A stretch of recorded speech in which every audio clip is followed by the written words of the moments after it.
Edinburgh Castle overlooks the beautiful Scotland city that it's named after. It sits on an extinct volcano known as Castle Rock that is several hundred years old.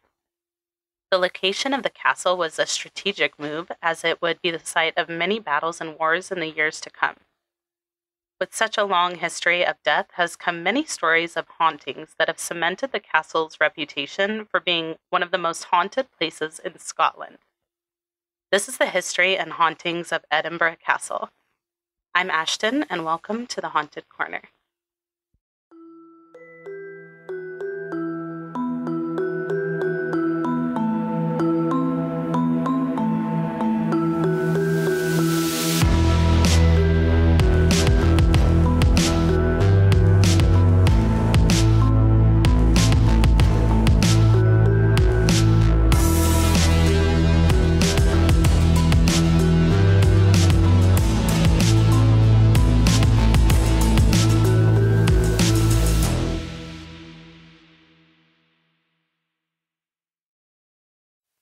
Hey everyone, and welcome back to the Haunted Corner, episode 30. It's wild. I can't believe we are already at episode 30. I'm really excited for this one. I loved going down the rabbit hole and learning about this historical landmark along the way.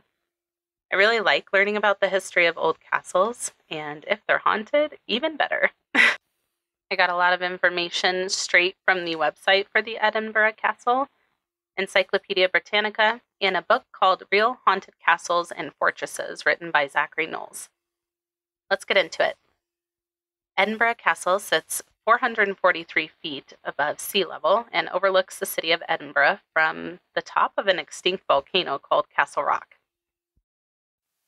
There's evidence of human inhabitation as early as 1 AD, and the castle exists as the most besieged castle in Britain, with 26 attacks throughout its over 1,000-year history. Edinburgh Castle was involved in many historical conflicts, from the Wars of Scottish Independence in the 14th century to the Jacobite Rising of 1745. It's known as one of the most attacked places in the world. In 1639, the castle was captured in just 30 minutes when it was taken by Covenanter forces led by the distinguished General Alexander Leslie. Many of the attacks that the castle faced were successful, but some of them did not go quite as planned. During the Jacobite Rising, a group failed to siege the castle after bringing a ladder that was too short to reach the ramparts. So I can just imagine the guards, peeking over the side, thinking, not today, guys. Edinburgh Castle was home to kings and queens for many centuries. Queen Margaret died there in 1093, and St. Margaret's Chapel, which was built in her honor by her son, King David I, is Edinburgh's oldest building and still hosts weddings and christenings to this day. The Great Hall was completed in 1511 for King James IV and hosted grand banquets and state events. But the king didn't have a lot of time to enjoy his new addition. James IV died at the Battle of Flodden in 1513, fighting English forces sent by his brother-in-law, King Henry VIII of England.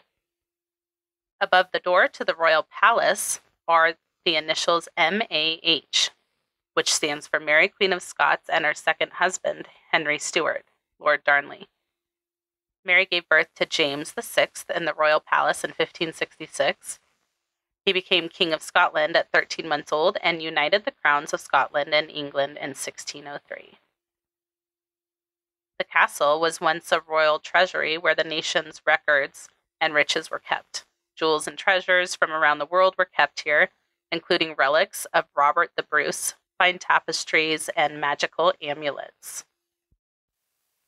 In the Second World War, the crown of Scotland was hidden from the enemy in David's Tower, and was buried in a medieval latrine closet, which, yes, is the bathroom. Another fun fact, the first fireworks display in Scotland took place at Edinburgh Castle. Now, the Stone of Destiny is an ancient symbol of Scotland's monarchy. For centuries, it was used for the inauguration of Scottish kings. That is, until Edward I of England confiscated it in 1296 and carried it over the border. It was built into a new throne at Westminster Abbey and used for coronation ceremonies. The stone was a symbol of Scotland's sovereignty. A group of students from Glasgow University set out to remind the Scottish people of their sacred stone. Ian Hamilton, Gavin Vernon, Kay Matheson, and Alan Stewart got together and planned out a very daring heist. In the morning of Christmas Day 1950, the students broke into the Abbey. They used a Macintosh to drag the stone over the tiled floor. They escaped back to Scotland, and the stone remained hidden for several weeks. And then, on St. Andrew's Day, the 30th of November in 1996, while 10,000 people lined Edinburgh's Royal Mile, the Stone of Destiny was returned to Scotland for the first time in 700 years. In a service at St. Giles Cathedral, the moderator of the Church of Scotland, the Right Reverend John McIndoe, formally accepted the stone's return. The stone was taken to Edinburgh Castle, where it now lives with the honours of Scotland, which are the Scottish crown jewels. Now, not such a fun fact. As you can imagine, there was a lot of death that occurred in the castle, mainly during battles for power. And then at one time, in an attempt to gain the Regency of Scotland, the keeper of the castle, Sir William Crichton, sought to break the power of the Douglases, the principal noble family in the kingdom. The 16-year-old William Douglas, 6th Earl of Douglas, and his younger brother David were summoned to Edinburgh Castle in November of 1440. After the so-called Black Dinner had taken place in David's Tower, both boys were executed on trumped-up charges in the presence of the 10-year-old King James II. I read something that said that this event was the inspiration for the Red Wedding in Game of Thrones, which tracks, but I wasn't able to verify that, so take it with a grain of salt. At one point, the well that fed waters to the monarchs was poisoned. They had to get creative with their murders back in the day. So all of this, the death, the deception, violence, and torture that occurred within the castle is said to have led to the castle being known as the most haunted castle in the world. So let's jump into the ghost stories. Beneath the castle is a long, winding series of tunnels and chambers that are known as the Screaming Vaults. These vaults are reportedly home to many aggressive spirits who are said to leave scratch marks on visitors. Allegedly, a pair of serial killers named Burke and Hare were said to have sold their victims' corpses to medical schools, stored their victims' bodies in the tunnels. It's said that this is the cause of cold blasts and voices telling guests to go away in ancient Gaelic.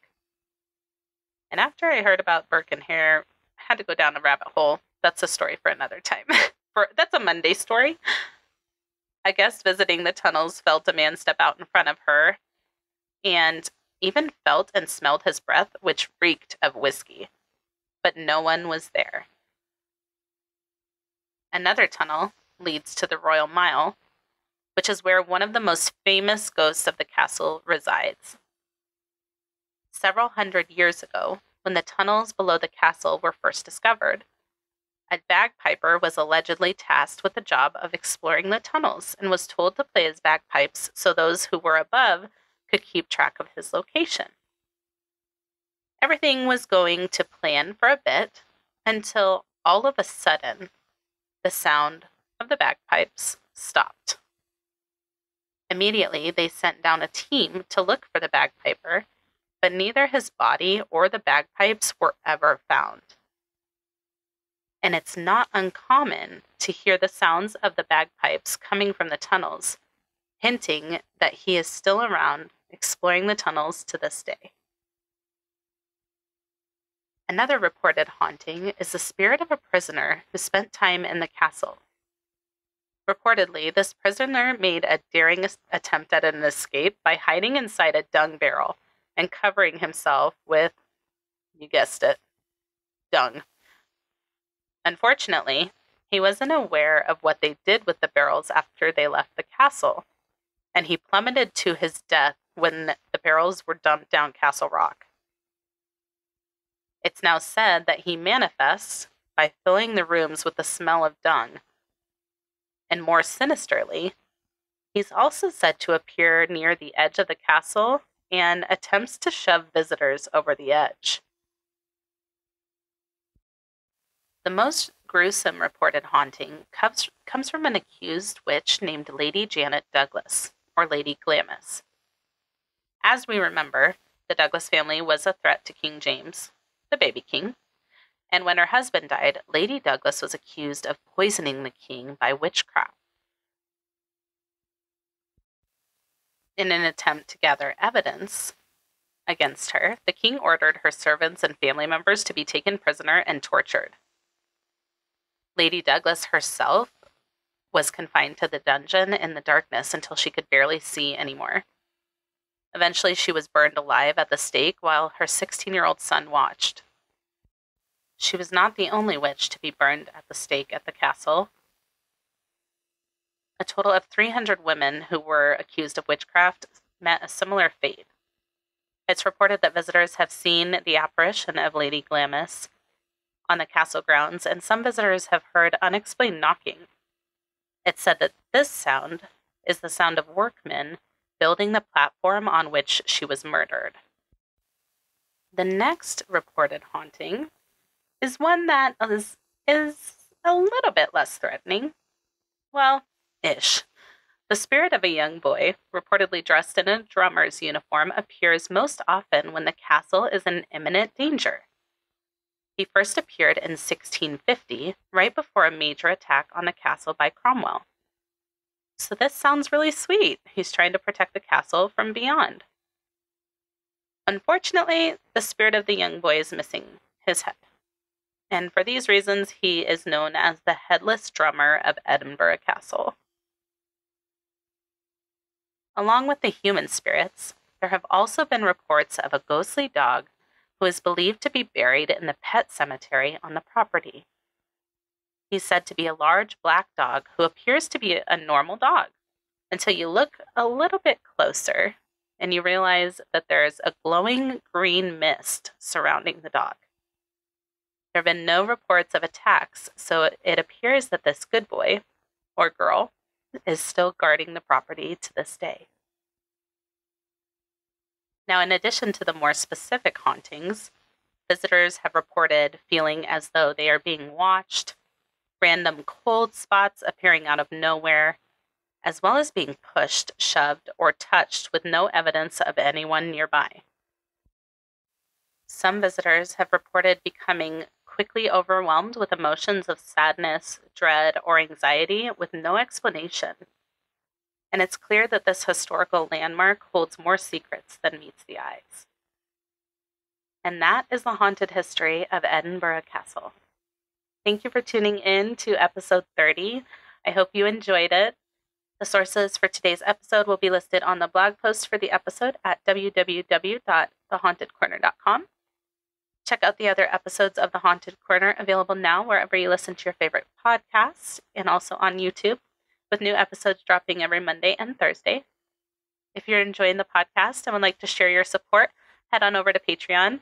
You'll have access to the exclusive Patreon-only episodes, early and ad-free access to episodes, plus so much more.